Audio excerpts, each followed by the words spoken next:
I welcome you all in this online guest lecture series on evidence-based Panchakarma, which is organized by Department of Panchakarma, Faculty of Ayurveda, BHU. And today we have a esteemed speaker with us, who is the great scholar of Panchakarma, and his topic is Panchakarma in Parkinsonism disease. So let me introduce Dr. Sandeep. He is the Ayurveda doctor and research scholar at Department of Neurology and Complementary Medicine, Evangelisches Hospital, Hattingen, Germany. He is a board member in Indian Professional Society of Ayurveda in Germany. He is also organizing committee chair at European Ayurveda Congress, Berlin. And he is also a founder teacher of Ayurvedipam Ayurveda Academy, Hattingen, Germany. And Dr. Nair is a dedicated research officer and Ayurvedic physician in the Department of Neurology and Complementary Medicine at Evangelisches, that is Lutheran Hospital in Hattingen, Germany, where he has been contributing since September 2011. And his key research projects or areas are influence of Vasti and Ayurveda diet on microbiome bionics, efficacy of Nasya on hyposmia in Parkinson's disease patients, therapeutic effect of pranayama and dysarthrophonia in Parkinson's disease patients.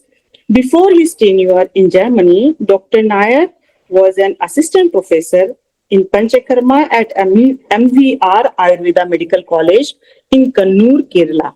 He holds a BMS and MD in Panchakarma from Government Ayurveda College, Trivandrum. And Dr. Nair furthered his expertise by completing the MSc in Neurorehabilitation Research at Danube University, Krems, Austria, and specialized in clinical research and ICH GCP at Pharma Academy, Leipzig. His commitment to integrating traditional Ayurvedic practices with modern neurological research continues to pave the way for innovative treatments and historic patient care.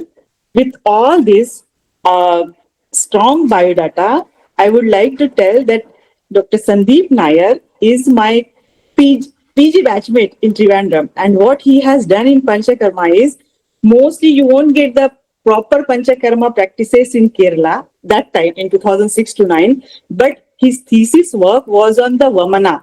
Now also I remember how he started the psychiatry OPD in Government Ayurveda College. That time when he was doing his PG, we used to go to his psychiatry OPD. That was his innovation with the help of our teachers. And he was doing Vamana with the Hamargava. And what we could find, first time I have seen like how the Hamargava does the Vamana in the patient of depression. So the clinical expertise of Dr. Sandeep is a vast in Panchakarma. He has done the vast area of Panchakarma in Government Ayurveda College, Trivandrum also. And the most beautiful part of his personality I would like to share with all of you. He's the communication skill what Sandeep is having, Dr. Sandeep is having, is amazing. He can convince to everyone that the Panchakarma is the best for all the treatments. And like I was the non-Malayali in Government Ayurveda College, but Sandeep knows the Hindi, and Sandeep only communicate with all the non-Malayalis, like non-Malayalis and Malayalis. So he's a very good friend of everybody. So, and of course he has a very good knowledge. That's why he has worked hard to establish in the Panchakarma and in Germany. So without wasting much more time, I would hand over to you, Dr. Sandeep.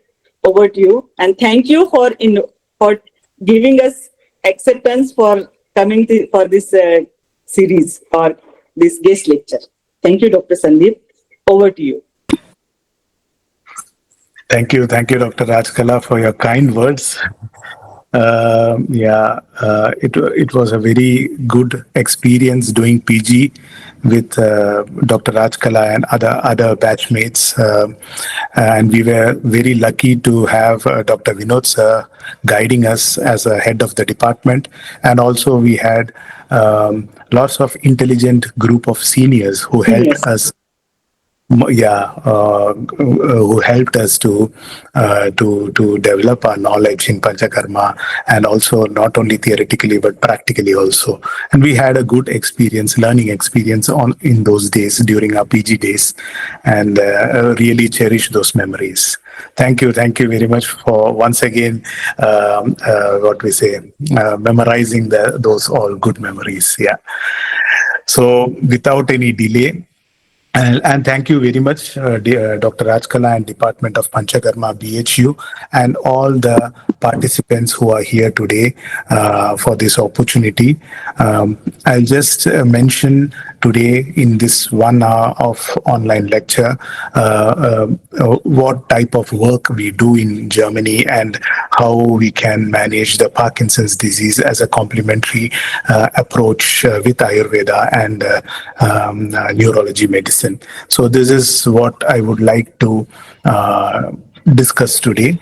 After that, we can have a small discussion. If you have questions, please be free to feel free to ask.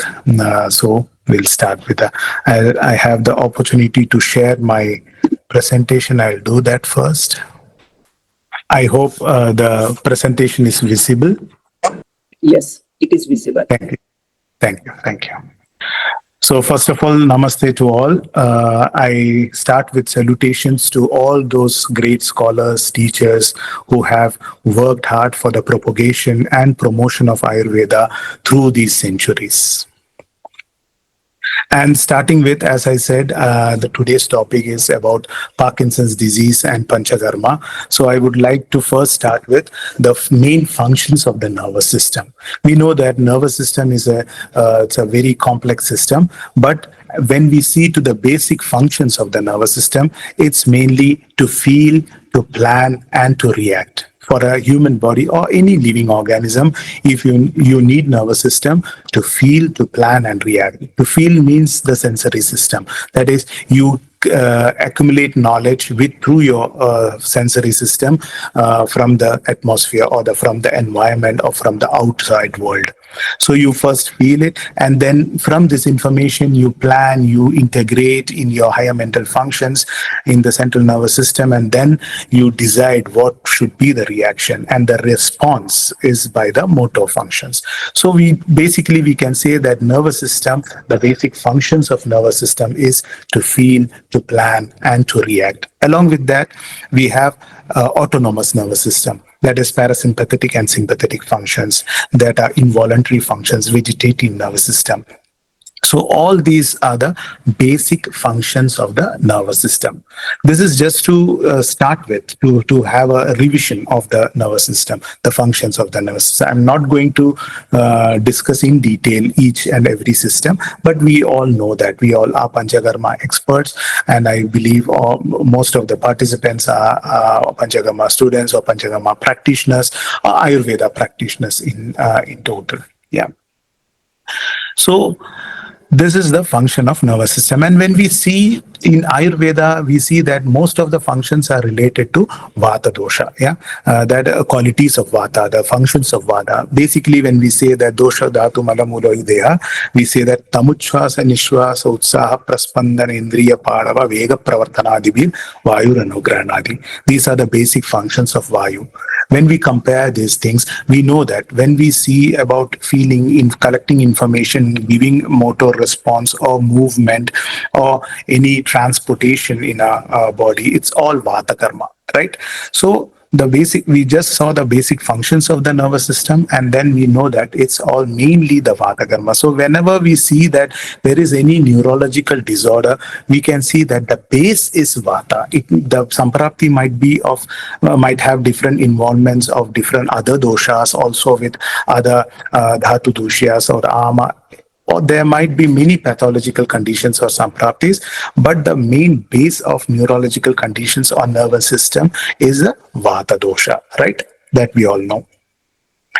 So And when we talk about different type of neurodegenerative diseases, like for example, there are neurodegeneration is a key aspect of large number of diseases that come under the umbrella of neurodegenerative diseases. For example, I have written here some names like amyotrophic lateral sclerosis, ALS, there's MNDs, different type of multiple sclerosis, Parkinson's disease, Alzheimer's disease, Huntington's disease, multiple system atrophies, prion disease.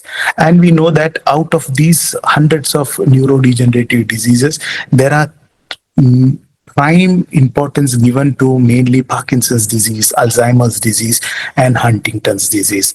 And we also know that they have different manifestation of clinical features, but the basic pathology is degeneration, and it has some similarity. For example, in Parkinson's disease, alpha synuclein protein flakes are being deposited in basal ganglia, which hinders the dopamine production and leads to lack of dopamine production and deficiency in dopamine. That's why we see different types of Parkinson's symptoms and Parkinson's disease. And in Alzheimer's also, there are different tiny protein flakes that lead to degeneration of different brain parts, which leads to manifestation of loss of memory, loss of cognition, and different other higher mental functions. So like this, we know that there are different neurodegenerative diseases, and out of which Parkinson, Alzheimer's, and Huntington's like diseases have prime importance because of their relevance and prevalence in the today's world. So today we'll take the topic Parkinson's disease because I deal with Parkinson patients since 15 years now. I'm working here, almost 15 years now. I'm working here in Germany and treating everyday Parkinson patients in a complementary department. So today I'd like to discuss with you about Parkinson's disease. Before I start, or any one of you who might have attended any of the lectures in Parkinson's, since 6 years I do lectures on Parkinson's disease and the Ayurveda approach. So I start always with this picture because I think that there might be doctors or scholars who might be treating Parkinson patients every day, but this is for them who have less experience with Parkinson patients to feel the agony of the patient. I start with this picture. Here on the screen you can see there are two pictures. Both pictures are showing, one is a sketch and the other is a photo, both showing the clinical manifestation of first presentation of a Parkinson patient. And I would like you to just concentrate for a few seconds on this picture and keep this picture in mind before I go forward. Good. Now I'll try to explain the clinical features of Parkinson patients in the words of a patient. Yeah. I'm a patient with Parkinson syndrome. I'm unable to perform my daily activities and I have tremor in my hands. When I wake up early morning, I am a stone. I cannot move a step and I am unable to get up from my bed. Then my wife brings the tablets for me and I take it and wait it for the tablet to start its work. Every day I feel like I have to take birth repeatedly. I'm fed up of this process. I'm afraid of going to sleep, and this fear brings disturbance in sleep too. My voice is hoarse. My expressions are gone. I cannot express my emotions. I bet you cannot tell whether I'm happy or sad from my face. I do not have to go to toilet regularly because the stools does not want to come out and urine does not want to stop its flow. So I have to wear napkins like a child. Whenever I want to walk, I'm stiff. And whenever I dreamt of sitting calm, I'm hyperkinetic. I cannot say anything else due to decreased memory. Sometimes I want to say something, but I cannot find the correct word. Imagine a patient aging between 60 and 80 years going through this difficulties each and every time or each and every day. So, as Ayurveda doctors or as Panchakarma specialists, it's our duty not only to treat the patient or not only to give medicine for the patient, but to take the care or to accompany or to give a continuous care to the Parkinson patients. That's why I always mention that it's not Ayurveda treatment or Panchakarma treatment for Parkinson patients, but it's a Ayurveda care in Parkinson patients. So to start with, we'll discuss the clinical features of the Parkinson patients. Yeah, we know that there are three cardinal features. Yeah, and they are bradykinesia, tremor, and rigidity. Yeah, these are the three cardinal features. Bradykinesia, you just heard in the patient's voice, that is, I am stone, my movements has become slow, I cannot move. So these symptoms shows that patient has a bradykinesia. And tremor, as you see on the screen, that it's a more of a type of rest tremor and a course tremor. Course tremor means 4 to 6 beats so per second. And we know that the tremor reduces when the patient is in action or assumes a position. For example, if a patient has a tremor and assumes a different position like this, or just holds the hand, the tremor reduces or the tremor decreases. Yeah, or he does with something, with an action or something, then the tremor reduces. Mainly the Parkinson tremor is a rest tremor, and it can reduce by assuming a posture or doing a movement or doing a function. But it also has a property of a re-emergent tremor. That is, even if the patient assumes a position or a action, after a while the tremor again re-emerges like this. Yeah, patient has a tremor, assumes a position, and then again the tremor re-emerges. And that is, Parkinson's tremor is a rest tremor, course tremor, and re-emergent tremor. And mainly the onset of Parkinson's disease is asymmetrical. That's true, because the symptoms starts like either bradykinesia or tremor or rigidity starts on one side, either a hand or the leg or both, the whole side, one side of the body. So the onset of Parkinson is mostly asymmetrical in nature. But is Parkinson disease an asymmetrical disease? No. Later on the in the later stages, the other side gets also affected. So Parkinson onset, it can be asymmetrical, but Parkinson's disease in total is not a asymmetrical disease. There might be patients who have tremor in both hands or bradykinesia whole body. Might be one side is more dominant. And then the rigidity. You see, the bradykinesia and tremor patients manifest themselves. Yeah, they feel that, yeah, I have bradykinesia, my movements are slow, I feel like stone, and the patient can see the tremor because it is evident, right? But rigidity is one symptom that a neurologist or a treating doctor can manifest by doing different type of clinical examinations. Like, we know that there are different types of rigidity can be found: cogwheel rigidity, clasp knife, like the spasticity, all those things. We know that. Yeah. So we know that the cardinal features are bradykinesia, tremor, and rigidity. And or is it necessary that a Parkinson patient to be diagnosed as Parkinson should have all these three cardinal features?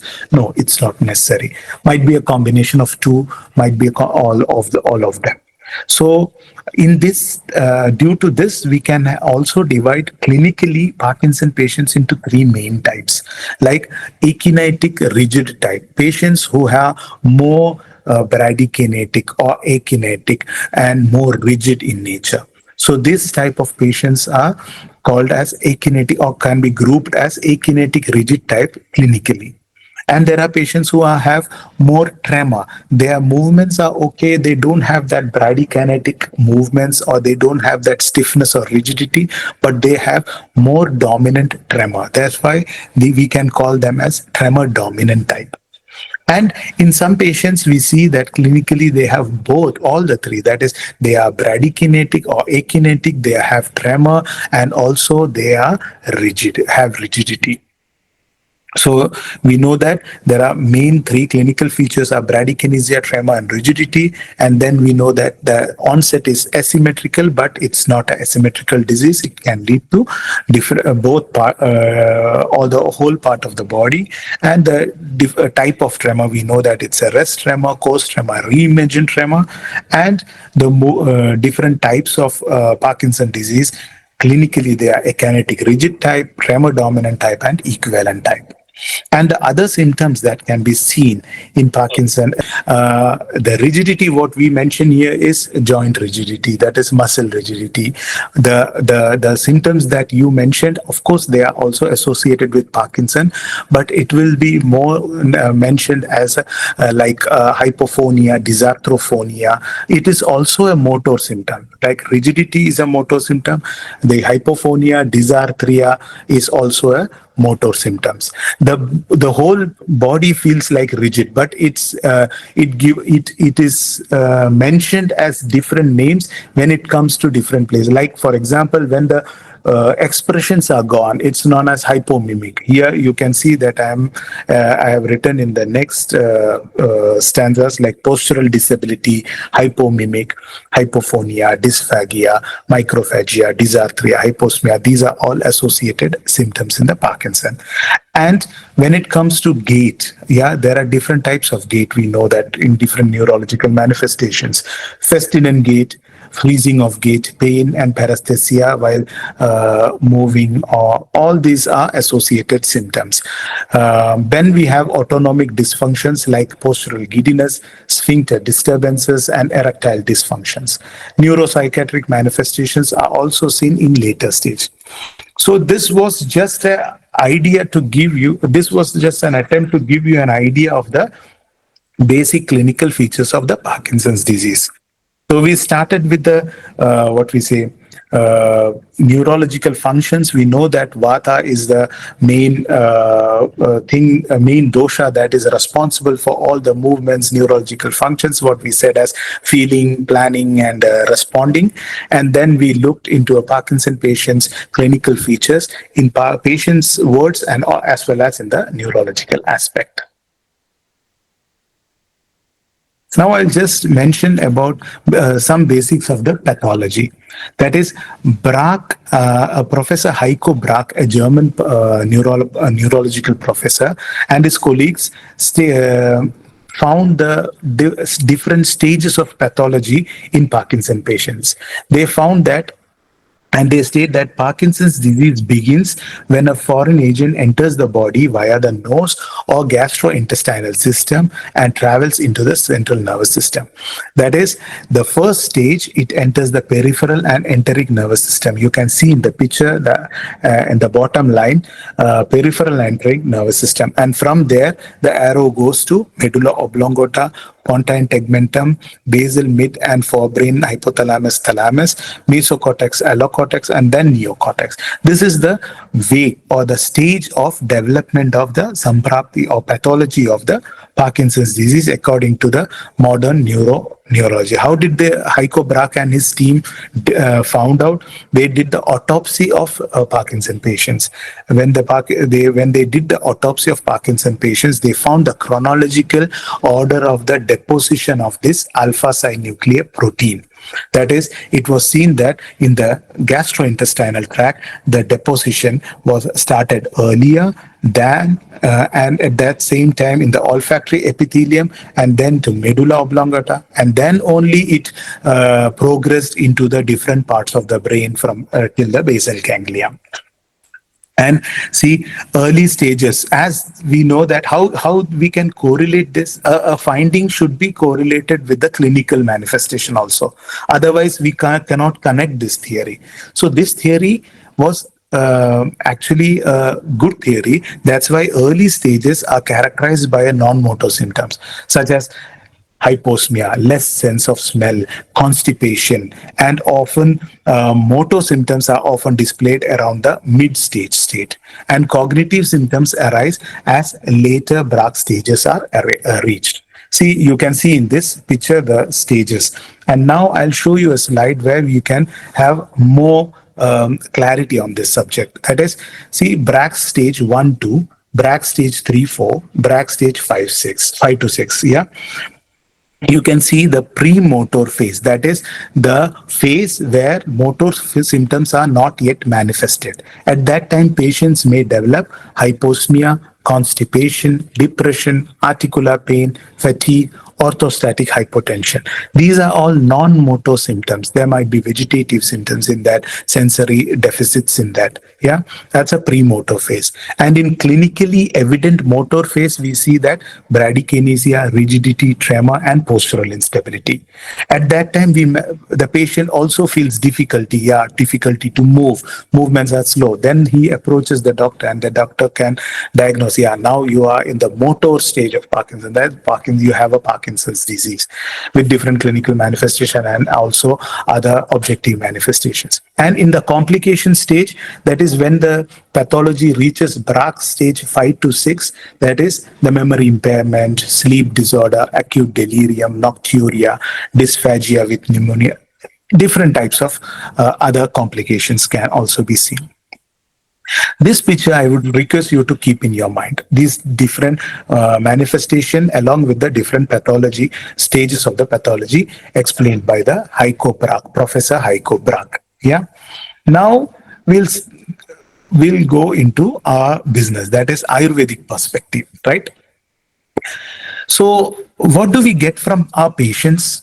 Actually, patient doesn't know two different languages. He explains, or he or she explains the same language, like what we say, that I am stone, I cannot move, I have difficulty in passing stools, I have difficulty in sleeping. All these things patient will tell to an allopathy doctor or Ayurveda doctor in his words. Yeah.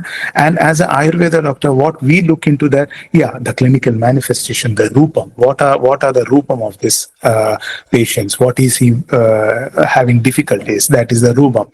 And from different questions or history taking, we try to find out whether this is a pururubam for another upcoming disease, or there was any other pururubam. And then we calculate also the etiological factors. We go into the history deeply. How was your lifestyle? What is this? What have you done wrong? We have to find out. We have to find out the nidana.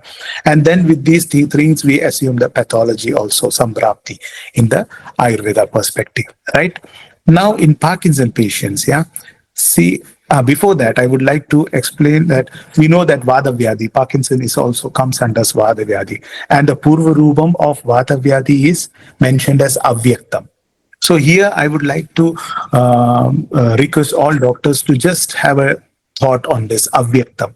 Whether the Avyaktam is mentions the measurement or that feebleness, that the symptoms of Vata Vyadhi Purva Rupam are mild or avyaktam. Is that the meaning, or is it the perception? That is, we see the symptoms, that might be the purva rupam of upcoming Vata Vyadhi, but at that time we don't perceive it as the purva rupam of a Vata Vyadhi.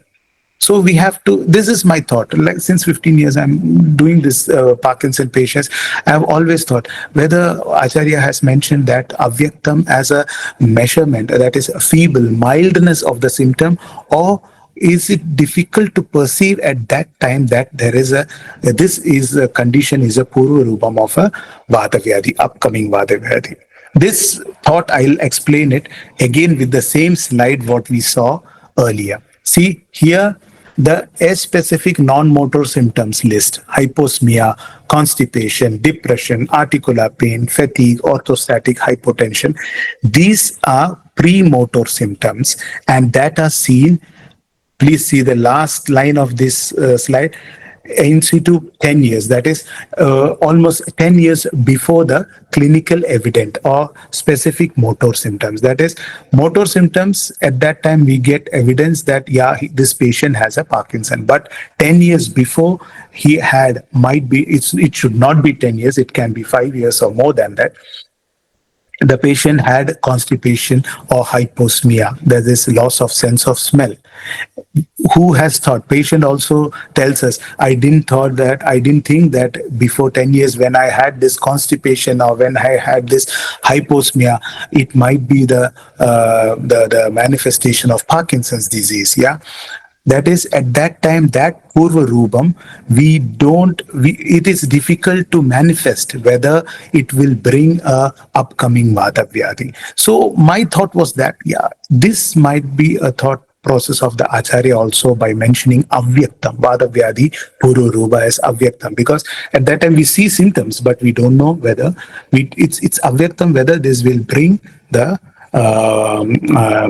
manifestation of a Parkinson's disease. This is the basic idea I wanted to share with you, so that you also can think on this and find out if there is evidence for such thoughts. Yeah. So now we have just learned the clinical features, the Parkinson or different clinical features, different pathological stages of Braak, and now, as I said also before, that there are three types of clinical Parkinson patients, like akinetic rigid type, tremor dominant type, equivalent type. I don't want to just have a correlation with the Ayurveda type. I just want to see that these are the types that come to our hospital. And as an Ayurveda doctor, I want to find out which type of Ayurveda Samprati might be working in the background with these type of clinical patients. So when I looked into it, and when we treat the patients, we with these years, we found out that is we can relate them that closely, not a direct relation or correlation, but we can say that there are Kampavada type, Kapha-avrata Vyana type of Parkinson patients, and Kapha-avrata Udana type of Parkinson patients, primary Parkinson patients, that come more to our clinic regularly. And I'll explain why. Kampavata Lakshanas are Karapada Tale Kampa, Deha Brahmana, Nidra Bhanga, Keenamati. Yeah. So these things, there are most of the time patient is weak, and this is what we see in tremor dominant type also. That is, they have the whole body tremor, sometimes one part of the body, sometimes whole body, and they have weakness, they have orthostatic dysregulations, but they have Brahmana, Nidra Bhanga, they have different sleep disorders, and Kshinamati. In later stage, they have also different higher mental functions deficit. That is, cognition deficit, memory deficit are also found. And in Kapha-avrata Vyana, we say that mainly the Kapha-avrata Vyana Lakshanas are Gati Sanka, Guruta Anka, Cheshta Stambha, Vak Graha. Yeah, it's more of a akinetic rigid type. See, the body is rigid, the body is heavy, cannot move. Heavy doesn't mean that patient gains weight. Heavy means that patient cannot move according to the will. Yeah, that is, the brain wants the patient to move, but the extremities cannot move. That brings heaviness in the body. So Gati Sanka, Guruda Anka, Cheshta Stamba, different stiffness in the movement. Vak Graha, also the dysarthria conditions, or difficulty in dysarthrophonia conditions.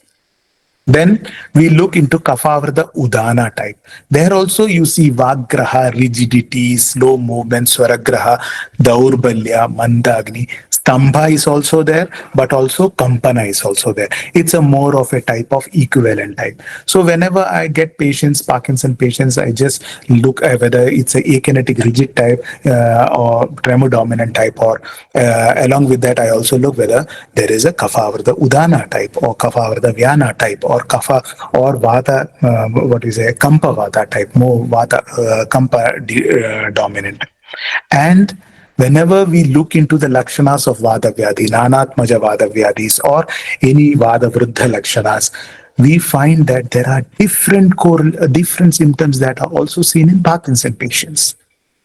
Yeah, see, Vak Parushyam is there in Parkinson patients. Kashyam, you can see Ushna Kamita, because it's a Vata disorder. Nidra Nasha is seen, Alpa Balatvam, Gada Varchas. And then also when we see Vata Lakshanas of the head and neck, Shiro Ruk, Grana Nasha, we know that hyposmia is a premotor symptom of Parkinson patients. Griva Stamba, stiffness, Manya Stamba, Kantodvamsa, Mugatva. That is when it goes to higher mental functions. There we can see when it goes to Lewy body, dementia type, Mukatvam, difficulty to speech, Vaksanga, Mukhashosha. Ashabda Sruti, that is different type of hallucinations that also come as an adverse effect of the medicines also, but in later stage of degeneration we can also see patients suffering with hallucinations. Musculoskeletal Padashula, Gulfagraha, Urusada, Pindigodveshtana, Shroni Beda, Kupchatvam, Krikagraha, Prishtagra. All these Vata Vyadi symptoms we can see, and in general, Vepathu, Shrama, Glani, Vishada. Patients are depressed, Raukshyam, Aswapnam, Anavasthita Chittada, Veshtanam. All these types of symptoms are manifested in different types of Parkinson. So we cannot directly correlate, yeah, akinetic rigidis kapha. There might be other Vada Nanatmaja, what we say, manifestations in Parkinson patients. So when we think about the contributory factors for the pathology, when through Ayurveda, when we look into the contributory factors, we have to take care of which doshas. As we all know, dosha, srotas, ama, agni. Yeah, vata dosha is the main dosha that is disturbed or in disorder. But which are the other factors that play a role in in disturbing the vata? We know that vata should always be in a constant and normal flow in our body. Only then the body physiology functions very good.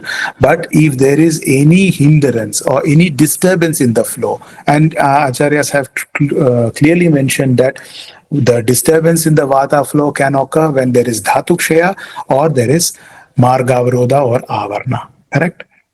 We all know that. I don't want to go into the details. Just to have a thought that vata is the main dosha and it can have association with other doshas, srotas, ama, agni. How does patient comes to you? Patient comes to you with a full box of tablet.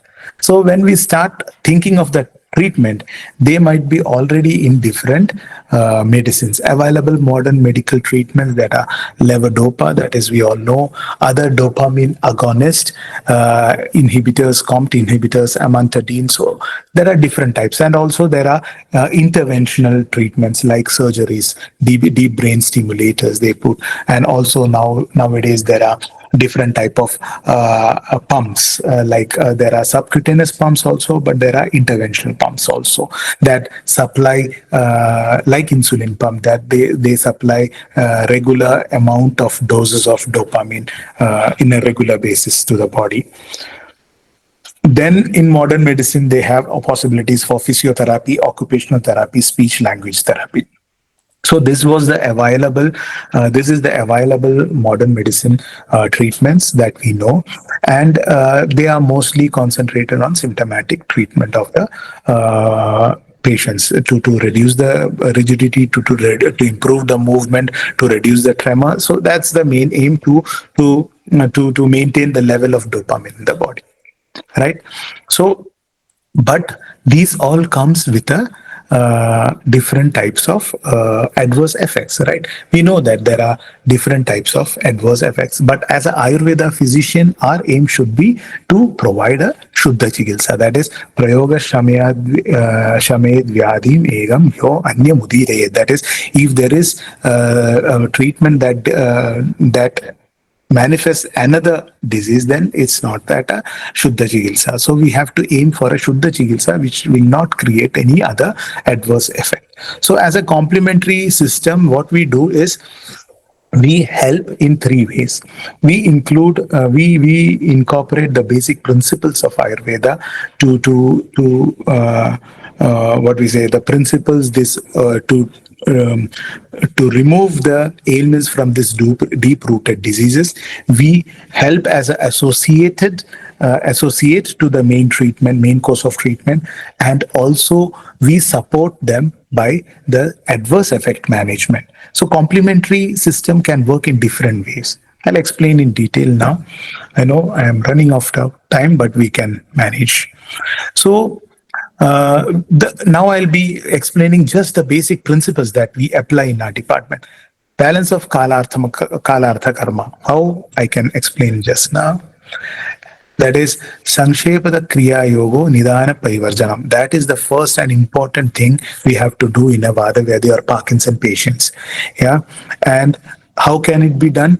by giving good Ayurveda diet and ahara and vihara. We have to change their daily habits. We have to incorporate good diet in their regular and samyak indriyartha. So we have to try to attain panchindriya and rasadi dhatu samrakshana. How we can do that? In OP level, that at outpatient level, you can just give advice. Yeah, you can give advice to them. Yeah, please do such diet. Please do this vihara regularly. Patient will take it or might not take it. That depends on the patient's situation at home. So here the IP treatment helps very much.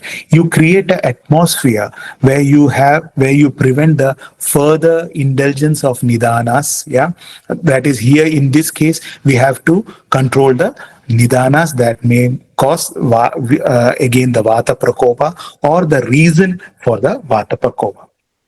And also, we can create with our Ayurveda treatment, Panchakarma treatment, the Samyak Indriyartha Samyoga. Yeah, and Rasadi Dhatu Samrakshana. This atmosphere can be created in 2.5 to 3 weeks of inpatient treatment in a Panchakarma hospital. And at that time, what is the plus point of this Panchakarma treatment compared to the outpatient advice? Because here the patient is in an atmosphere where you have created or where you have closed all the doors for further indulgence of the etiological factors. And second, the patient experience themselves within 3 weeks how this incorporation, how this change of ahara vihara and other methods help the patient to control to decrease the symptoms and to feel much better. So this experience will create also motivation for the patient to continue at home. This is what we do as the first step of treatment. I'll explain in detail now. And also, one thing we have to remember during that Purva Rupa Avyakta discussion, I forgot to mention that in Vada Vyadhi, see, in this reference, we know that there are diseases like Shosha, Akshevana, Sankocha, Stamba, Swapna, Kampana, Aswapna Kampanam, Anusramsa, Ardidam, Khanjam. These Vata Vyadhis should be treated as early as possible. It is very important. Why? See, in Parkinson patients, when we see that their patient has bradykinesia, they have motor symptoms, it should be treated as early as possible. Why? Because we know that before 10 years, the non-motor symptoms have already started. That is, when we see a motor symptoms, in Parkinson patients, the pathology is almost 10 years. Yeah, so it's already too late. So we have to treat them as soon as we see that. And this is the same principle that I found very fascinating in Ayurveda. That is, Vada Vyadhis like Shosha, Akshevana, Sankoja, Stamba, Aswapna, Kampanam, Hanusramsa, Ardidam, Khanjam, Pangulya. These should be treated as earlier in the Nava stage, because might be that the pathology we left out the Purvarupa of Vada Vyadhi because it was Avyaktam at that time. So these should be treated as early as possible. This is an important point that I wanted to share.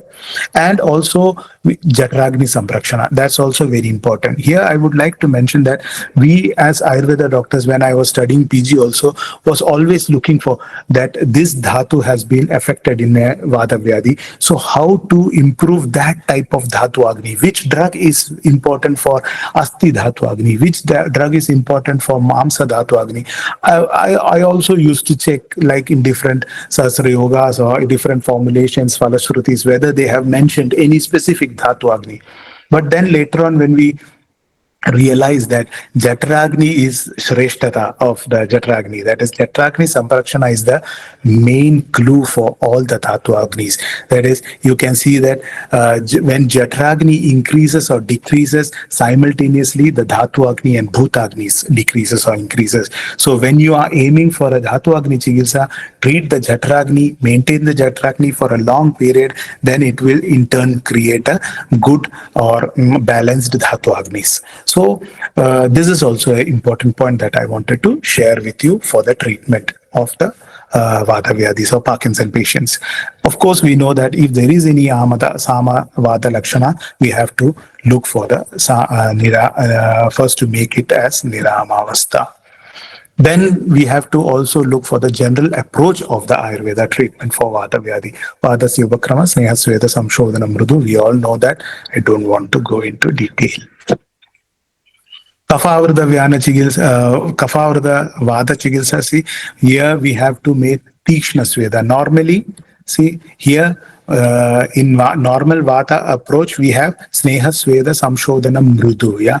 And here we have Sweda, Tishna, Niruha, Vamanam, different types of. But in our hospital, even if we have a Kapha Varna type, we mainly opt for Niruha Vastis because there are some restrictions for Vamana, but also we are able to do Anulomana Chigilsa, like mild Virejanas and all. I'll explain.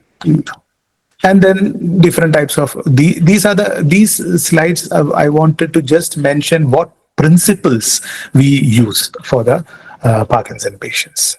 Now the basic line of treatment is, see, first we start with, of course, a Rukshana treatment when it's more Avana type or Margavarodha type. Then Snehana, Swedana, mild Shodhana, Peyadikrama, Rasayana. This is the pattern. This is the basic pattern that we all Panchakarma specialists follow, what I believe, in what we have learned from our departments of during our PG studies and also BMS studies. So just to more specify, Nidana Parivarjana, we use Ahara Vihara, Samyakindriyartha Samyoga, what we mentioned. Then we mentioned that Amahara and Agni Vardhana Chigilsa is the other basic principles, and Samprati Vigatana, either through Prashamana or Shodhana we do. Rasayana Chigilsa, we know that it's for rejuvenation or rehabilitation. Always there is a question, what is the specialty of Ayurveda Sneha Sweda treatment? That is for Vata Vyadhi, we do different types of Sneha Sweda, different Abhyanga, Shirobhyanga, Pidichil, Kayasega, all these things.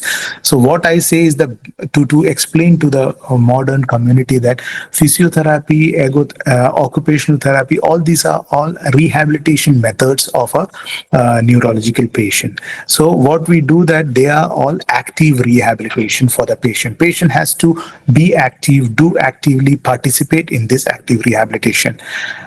Our Sneha Sweda treatments, they have lot more indications. There are a lot more achievements with Sneha Sweda treatment for Vata Vyadhis and other neurological conditions.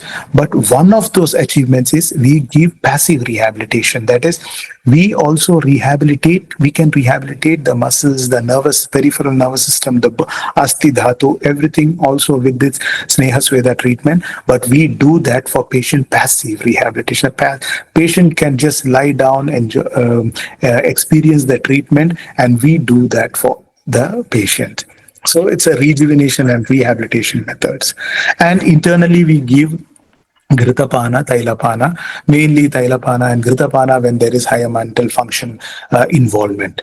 And then externally, we do all types of treatments like Abhyanga, Shirobhyanga, Kati Vasti, Shirovasti, Shiropichu, Shirodhara, all according to the different indications. Sneha Swedas we do for the patients Churna Pinda Sweda, Shashtiya Shali Pinda Sweda, Pidichil, Kshiradhara.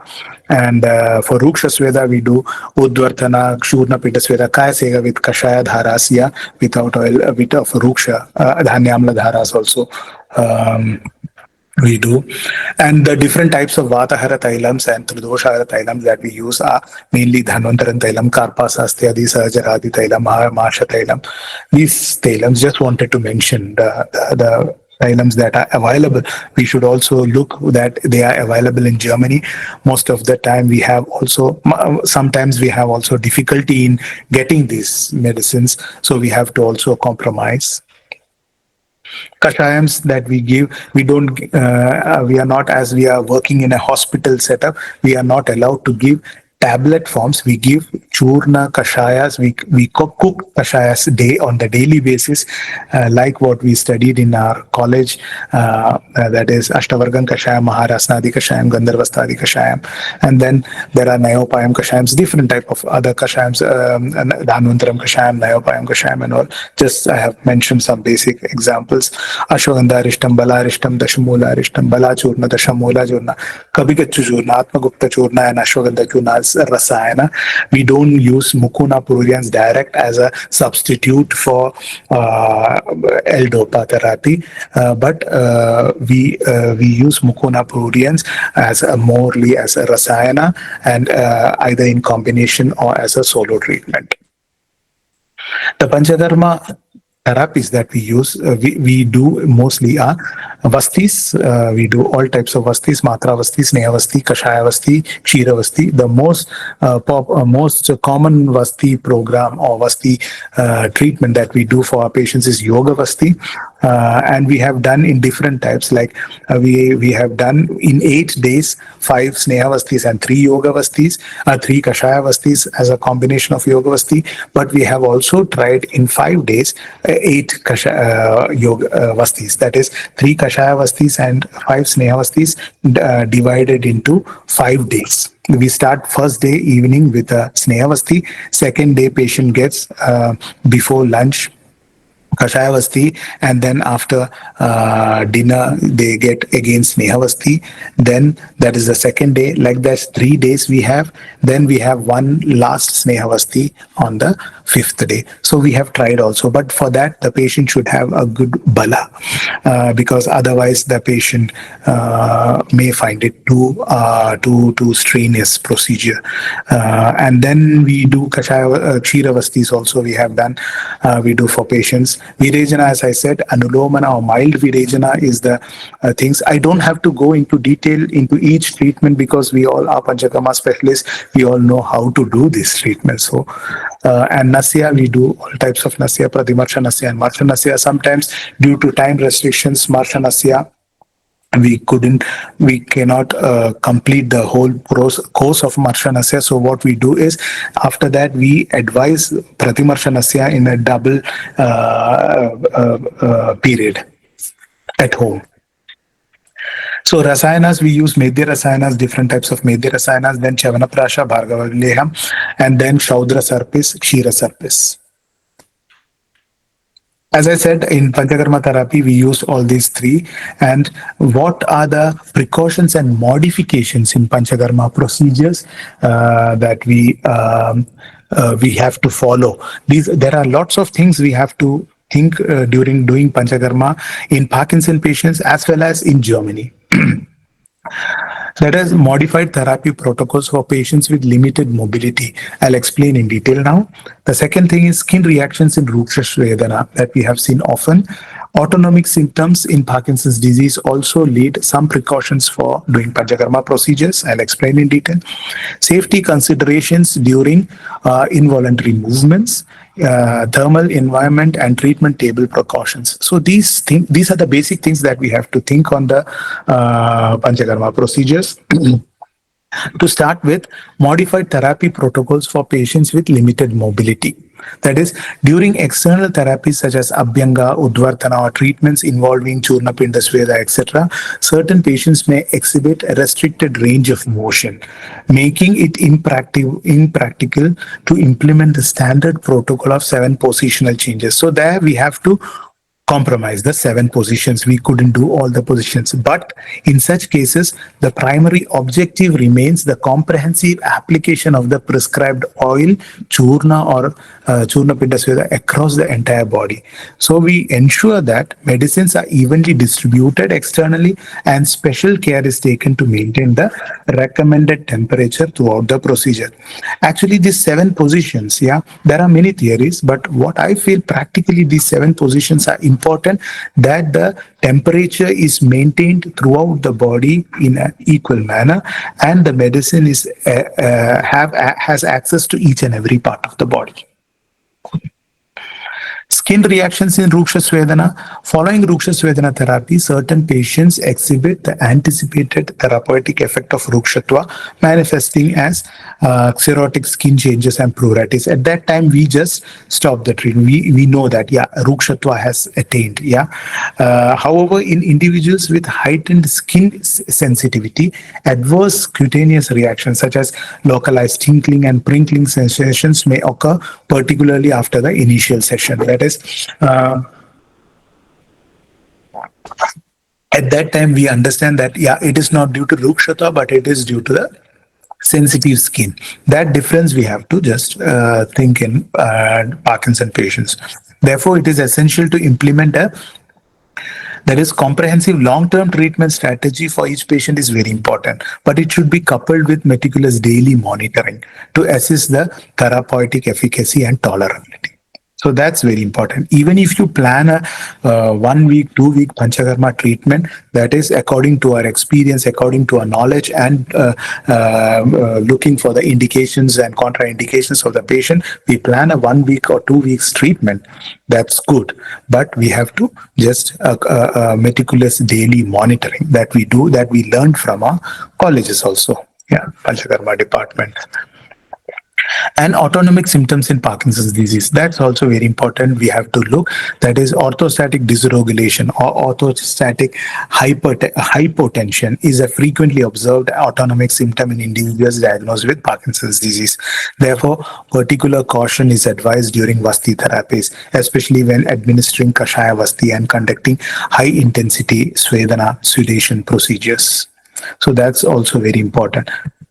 Safety consideration during involuntary movements. We know that patients exhibiting involuntary hyperkinetic movement, there are patients who in adverse stage or advanced stage of Parkinson show involuntary movement. They cannot control their movement.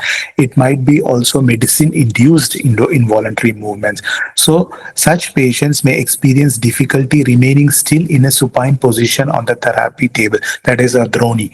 These patients require close supervision to prevent falls and ensure safety during treatment. So at that time, the minimum two therapists is very essential to prevent any other falls or ensure the safety of the patient during the treatment. And thermal environment and treatment table precautions. Due to the severe cold during the winter months in Germany, a controlled heating system is utilized to maintain the ambient room temperature. Additionally, our therapy tables are equipped with warming functionality. That is, we can adjust the temperature of the table also to meet the individual patient's needs. But also, this localized heating of the treatment table is contraindicated in patients with implanted medical devices such as pacemakers or neurostimulators. So we have to also take care of that. So these are the basic we have to take care while doing Panchakarma treatments in Parkinson patients, and also what we do in Germany. I'll give you in 5 minutes the basic functioning of Ayurveda in Department of Neurology and Complementary Medicine, and then we are done with the presentation, and then we can have some discussion if you have questions. So this is a hospital building. In this big building, we on the 7th floor is the Department of Neurology and Complementary Medicine. This history of department, founded in 2008 as an outpatient department, which expanded in 2009 with inpatient facilities. And this was the vision of Professor Dr. Horst Schuntek and Dr. Sandra Szymanski. She is now the head, I have explained here. And this department was supported by two Ayurveda specialist doctors, Dr. Sunil Kumar Viji. He is also from Trivandrum Ayurveda Medical College, and he has done, he's a Shalya Tantra specialist. And myself, Dr. Sandeep D.Nair, as you know, I have done my Panchakarma in Trivandrum Ayurveda College. And since the retirement of Professor Schuntek from his official duties and responsibilities in 2021, Dr. Szymanski is the head neurologist of the Department of Neurology and Complementary Medicine. And our department is supported by two senior other neurologists, Dr. Makoviak and Dr. Sevendik. The vision and implementation of this department was the idea of Professor Schuntek. I explained you, remember the pathology theory by Professor Braak. Yeah, when he in 2003 mentioned about that the pathology of Parkinson's disease starts with the gastrointestinal tract, and then it goes to the up to the brain. At that time, Professor Schuntek was also looking for different. He had almost 40 years of experience in treating Parkinson patients, and he was looking for new things that can improve his patients' health conditions. And he found out that Ayurveda has already mentioned centuries ago the Vata Vyadhi treatment with Vasti, that is giving importance to Agni and Koshta and Vasti treatment. So he thought that, yeah, it's so important thing that Ayurveda has already mentioned. Why can't we implement Ayurveda into the treatment of Parkinson patients as a complementary method? So this vision, his vision was what we say, the development to our department. Yeah, the concept of the department, as I mentioned, it's two medical systems together, traditional Ayurveda medicine and Western medicine. And we are certified as we have got different certifications as special Parkinson clinic and top clinics and all. This is the whole team: head neurologist, senior neurologist, Ayurveda doctor, assistant neurologist, nursing staff, Ayurveda therapist, physiotherapist, occupational therapist, psychologist, speech and language pathologist. We together work for the betterment of the patient. We have got different delegations from Ayush Ministry. We had two times delegation, Secretary Sir, Vaidya Koteja Sir, Padmashri Koteja Sir was also there. So these are the participation in international conferences. And these are the words of Dr. Koteja Sir.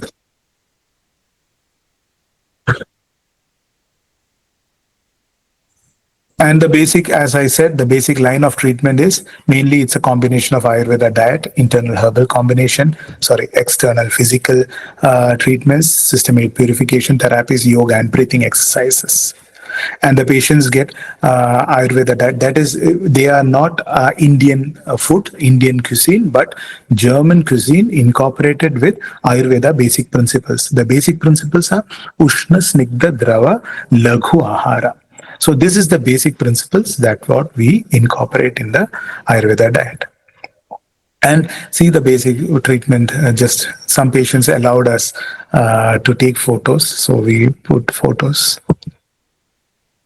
And monthly analysis from January to that we get almost, we treat every year monthly around 45 to 50 patients on a regular basis. Parkinson, only Parkinson patients. And we have a scientific cooperation with Ministry of Ayush, MOU with CCRAS, and the published projects. We have two studies. We have project published. That is, one is olfactory dysfunction in Parkinson's disease. It's it's available in it's a open, I mean freely available in the journal. Complementary approach. I'll just say that we had 7 study arms in which the results showed that patients treated first with Vasti and then with Shirabala oil Nasya showed significant improvement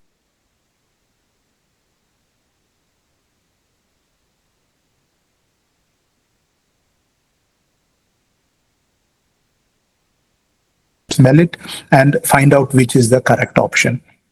And so that's an objective parameter.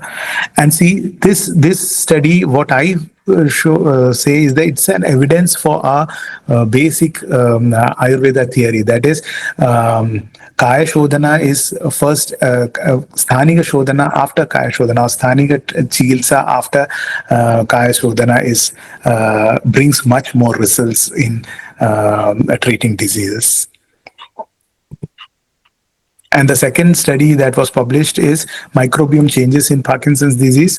It is associated with microbiome change. Parkinson is associated with microbiome changes, and microbiome composition is positively influenced after Vasti and vegetarian diet. That is Ayurveda diet. Parkinson's disease patients treated with Vasti and vegetarian diet showed improvement of motor symptoms measured with UPDRS-3 also. And levodopa equivalent daily dose decreased in a 1-year follow-up. So it shows the beneficial therapeutic effect on the clinical course of Parkinson's disease. And what are the planned research? Yeah, we are planning like systematic review on mucuna pruriens and also dysarthrophonia of patients, and also different type of genotype and phenotype analysis of Parkinson patients. So this was the basic thing that I wanted to share with you all today. Thank you very much for your patient listening, and also thank you very much for this opportunity. I'm really honored to be here and talk with you all, and I hope today's presentation has gave you some idea or was some use for you. Thank you for your clinical practice and future journey. Thank you so much, Dr. Sandeep. It was really a very enlightening lecture for all the students who are here offline and who have joined online. It was really a thorough understanding of PD, Parkinsonism, and its application in Panchakarma. Thank you so much for sparing time for us. And of course, it's a really wonderful lecture, amazing lecture. And it's a really on this platform of evidence-based Panchakarma. This is the really it's an honor for us that you presented your work in this platform. Thank you, Dr. Sandeep. Thank you, Dr. Rachel. And I'm very happy. Thank you. I'm very happy and honored to see our teacher Vinod sir on the screen. Yes. Really, it's feeling very emotional for me. Yes. So, hello, I heard all total of your presentation. It was an excellent presentation. Thank you. And I'm very happy to see two of my old students in the head of the two prestigious departments, Panchakarma. This is a very glad thing for a teacher. You very nicely presented the modern part of the Samprati of the Parkinson disease, as well as Ayurveda part also very nicely. The Kaphavrita Vyana, Kaphavrita Udana, and Kambhavada. Very nicely you presented, very clearly.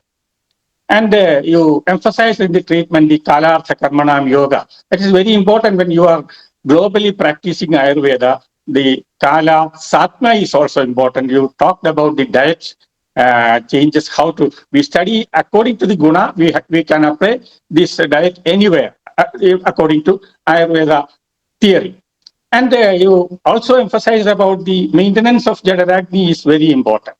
So being a Sarva Dhadugata Vyati, when we ignite, when we maintain the Jadaragni, all the other Agnis also ignited by the Jadaragni. That is also we know the basic principle. And what are the changes of treatment according to Kaphavrita Vyana and Kaphavrita Udana also you described. And importantly, the importance of Kosta, even in the modern medicine also, the enteric nervous system, you very well established that things also. And once more, I congratulate Dr. Sandeep D.Nair. After a long time, I am seeing you in the screen. And of course, I am seeing sometimes Dr. Rajkala when I present in this program. Please continue this. Thank you, both of you. Thank you, sir. Thank you very much. Really mean to us. We at the starting of the presentation only we talk about you because you gave us the environment in Government Ayurveda College Trivandrum. That's why we could learn. Like rightly, Dr. Sandeep was telling that we had a very good teachers. You were the head of the department, and we had very intelligent seniors. So that's why we got interest in the Panchakarma and all diseases we could learn there. So thank you, sir, for thank you very much for the good words. Anyway, you are all very intelligent students. That is why our department flourished. Yes, sir. Yes, sir. But you were the master there, and you were like always helping all of us.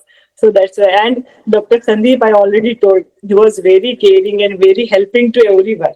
So he was the like Krishna of that department that time. Then I was there.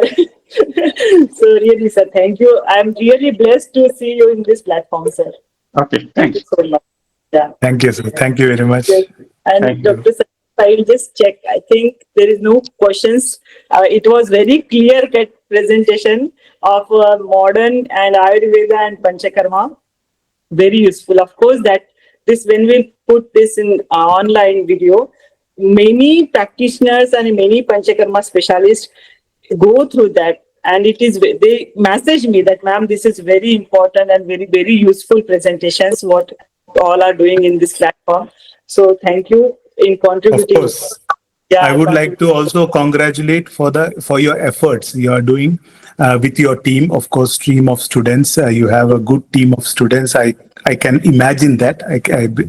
And this is a very good effort that you are doing for Panchakarma to invite speakers. I went through videos, like I saw that Dr. Shripati Adiga, Dr. Simi, everyone's presentation, and it's they have rendered all beautiful lectures. Your presentation also saw on Rukshana, so it's very motivating. I think it's a very good effort that you are doing, and Yeah, please my continue. first, Like Indra yeah, yeah, said, please continue. yes, yes, thank you for kind words, Dr. Sandeep. It was like just for the propagation of proper Panchakarma. Like if we Panchakarma people will not talk, the others will make it very worst. That's why I thought the Panchakarma specialists who are doing the genuine and authentic work in Panchakarma, they should come forward and speak about the Panchakarma. That whole world should know that there are the evidences in Panchakarma, that the people are working in Panchakarma and giving benefit to the patients. So that was only the like, and my students, they are helping me like every day. They are telling, ma'am, please call someone. Like they are pushing me every time, like, ma'am, do it for this. So it was really for me also, it's a energy giver. This online Thank you. guest lecture series. Thank you, Dr. Sandeep. And thank you all who are joining Yeah. regularly online. Thank you. Thank you, Dr. Sandeep. Namaste.